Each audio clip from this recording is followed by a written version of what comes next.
والعاقبة للمتقين ولا عدوان إلا على الظالمين وأشهد أن لا إله إلا الله وحده لا شريك له وأشهد أن محمدا عبده ورسوله صلوات الله وسلامه عليه وعلى آله وعلى أصحابه ومن اهتدى بهديه واستنى بسنته إلى يوم الدين أما بعد.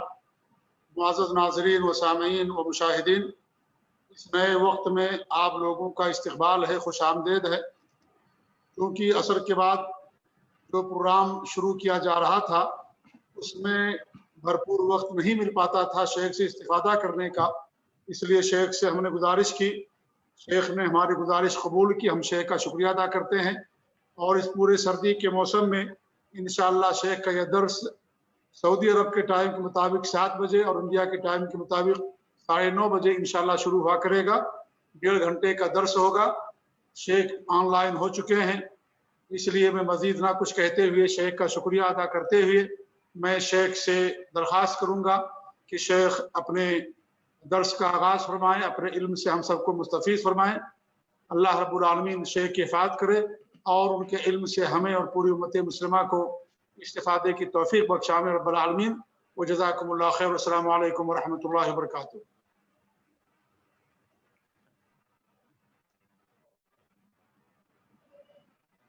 السلام علیکم ورحمۃ اللہ وبرکاتہ.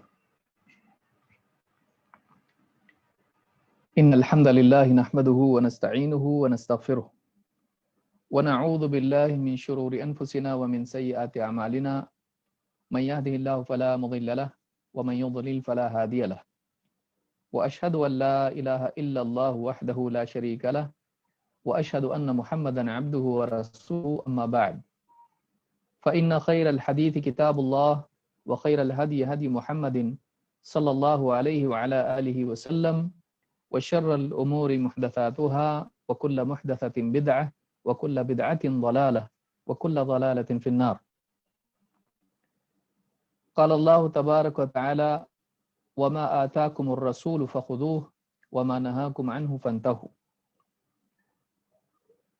قابل احترام علماء کرام، میرے محترم دینی بھائیوں اور قابل احترام اور بہنوں، الاربعون النوویہ جو امام النووی کی جمع کردہ 40 حدیثیں اور ان حدیثوں پر مشتمل ایک کتاب ہے،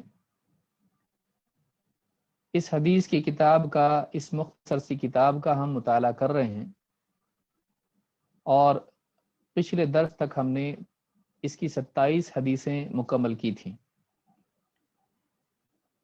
آج اسی سے آگے سلسلہ جاری رکھتے ہوئے حدیث نمبر 28 اور 29، یہ 2 حدیثیں جو بڑی عظیم الشان حدیثیں ہیں اور ان میں کئی باتیں ہیں جو عقیدے، منہج، اخلاق و عبادات سے جڑی ہوئی ہیں.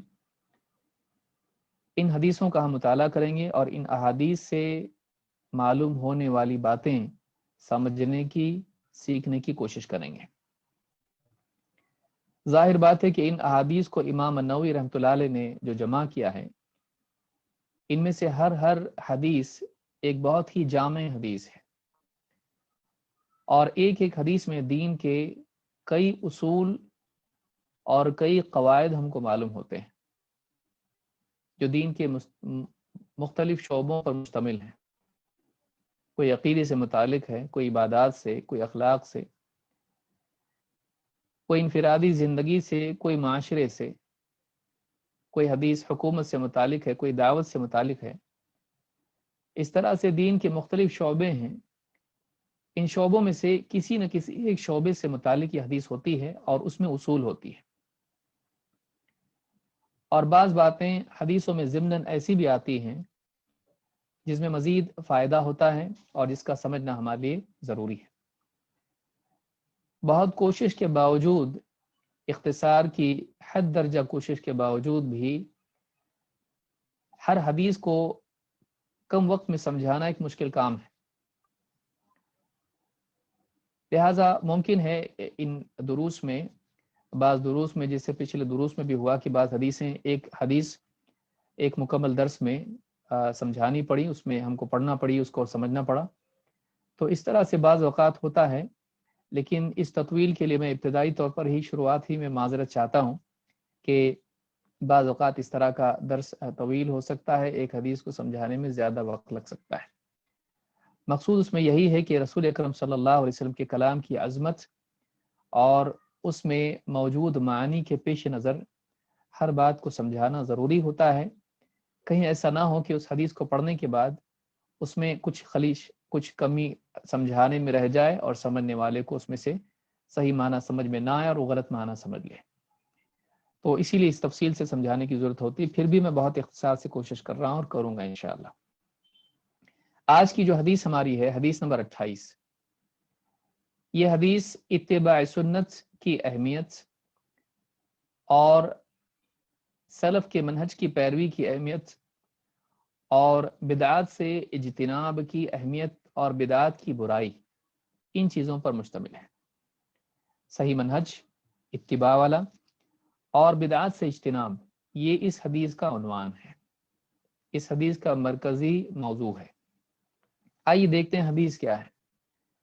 حدیث کا متن امام نووی رحمۃ اللہ علیہ فرماتے ہیں، عن ابی نجیح الارباض بن ساریہ رضی اللہ عنہ قال وعظنا رسول اللہ صلی اللہ علیہ وسلم موعظة وجلت منها القلوب وذرفت منها العيون فقلنا يا رسول الله كأنها موعظة مودع فأوصنا قال أوصيكم بتقوى الله والسمع والطاعة وإن تأمر عليكم عبد فإنه من يعش منكم فسيرى اختلافا كثيرا فعليكم بسنتي وسنة الخلفاء الراشدين عضوا عليها بالنواجذ وإياكم ومحدثات الأمور فإن كل بدعة ضلالة رواه أبو داود والترمذي وقال حديث حسن صحيح۔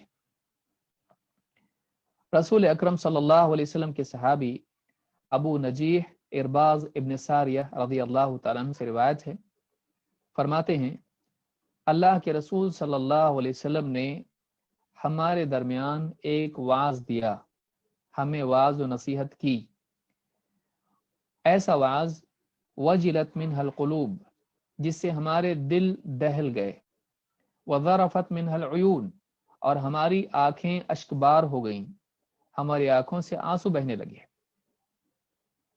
فقلنا یا رسول اللہ کأنها موعظة مودع، ہم نے کہا اللہ کے رسول، ایسا معلوم ہوتا ہے جیسے آپ کا یہ وعظ اس شخص کا وعظ ہے جو الوداعی وعظ کر رہا ہو، ایسا لگتا ہے کہ آپ ہم سے جدا ہونے والے ہیں، اور کوئی جدا ہوتے وقت، جاتے وقت وعظ و نصیحت کر کے جتا کے جاتا ہے۔ فأوصنا، تو اللہ کے رسول ہمیں کچھ خاص وصیت کیجیے۔ قال اوصیکم بتقوی اللہ، آپ نے فرمایا میں تمہیں وصیت کرتا ہوں اللہ کے تقوی کی، اللہ سے ڈرنے اور پرہیزگاری اختیار کرنے کی، والسمع والطاعہ، اور سننے اور ماننے کی، سمع و طاعت کی، وَإِن تَأَمَّرَ عَلَيْكُمْ عَبْدٌ، چاہیں تمہارے اوپر ایک غلام کو امیر بنا دیا جائے، تم اس کی بات سنو گے اور مانو گے، جب وہ تمہیں بلائے گا تم جاؤ گے اور اس کی بات سنو گے، جب وہ حکم دے گا تم اس کی بات کی تعمیل کرو گے۔ وَالسَّمْعِ وَالطَّاعَةِ وَإِن تَأَمَّرَ عَلَيْكُمْ عَبْدٌ فَإِنَّهُ مَن يَعِشْ مِنكُمْ فَسَيَرَى اخْتِلَافًا كَثِيرًا، اس لیے کہ تم میں سے جو کوئی جیے گا میرے بعد، مَن يَعِشْ مِنكُمْ فَسَيَرَى اخْتِلَافًا كَثِيرًا، تو وہ بہت زیادہ اختلاف دیکھے گا سماج میں، معاشرے میں، دنیا میں۔ فَعَلَيْكُمْ بِسُنَّتِي وَسُنَّتِ الْخُلَفَاءِ الرَّاشِدِينَ، تو اس اختلاف کے دور میں خصوصاً اور ہمیشہ کے لیے تمہارے لیے ضروری ہے کہ تم میری سنت کی اتباع کرو، میری سنت کا اہتمام کرو، اور میرے خلفائے راشدین کی سنت کا اہتمام کرو۔ عضوا علیہا بالنواجذ، اور اپنی ڈاڑھوں سے اس کو مضبوطی سے تھامے رہو۔ وَإِيَّاكُمْ وَمُحْدَثَاتِ الْأُمُورِ، اور خبردار دین میں نئی چیزوں سے بچنا۔ فَإِنَّ كُلَّ بِدْعَةٍ ضَلَالَةٍ، اس لیے کہ دین میں نکالی گئی ہر بدعت گمراہی ہے۔ اس حدیث کو امام ابو داود اور ترمذی نے روایت کیا ہے، اور امام ترمذی نے کہا کہ یہ حدیث حسن صحیح ہے، یہ حدیث حسن صحیح ہے۔ بعض طرق سے حسن آئی ہے، بعض طرق سے صحیح، یا سند کے اعتبار سے حسن ہے اور احتجاج کے اعتبار سے صحیح ہے۔ آئیے اس حدیث کو سمجھنے کی کوشش کرتے ہیں۔ اس پوری حدیث کا عنوان اگر دیکھا جائے تو رسول اکرم صلی اللہ علیہ وسلم کی سنت کی اور خلفائے راشدین کی سنت کی پیروی، ان کے منہج کا اہتمام کرنا، اور دوسرا بدعات سے بچنا، اور تیسری چیز جو اس میں درمیان میں ہے وہ ہے مسلمانوں کے امیر، مسلمانوں کے حاکم، مسلمانوں کے ذمہ دار کی بات ماننا، سننا اور ماننا۔ تو یہ تین باتیں گویا کہ اس حدیث میں بنیاد ہیں، اور اس میں سب سے پہلی چیز جو ان ساری چیزوں کا جس پر مدار ہے وہ ہے اللہ کا تقوی۔ تو یہ اس کو سمجھنے کی ہم کوشش کریں گے۔ سب سے پہلے صحابی کہتے ہیں وعدنا رسول اللہ صلی اللہ علیہ وسلم موعظۃ، بعض روایتوں میں موعظۃ بلیغہ، اللہ کے رسول صلی اللہ علیہ وسلم نے ایک بلیغ واعظ ہم کو دیا، ایسی بات جو دلوں میں اتر جائے، بلاغت جس میں ہو، کم کلمات میں اعلیٰ ترین معنی اس میں ہو۔ اور وعظ کس کو کہتے ہیں؟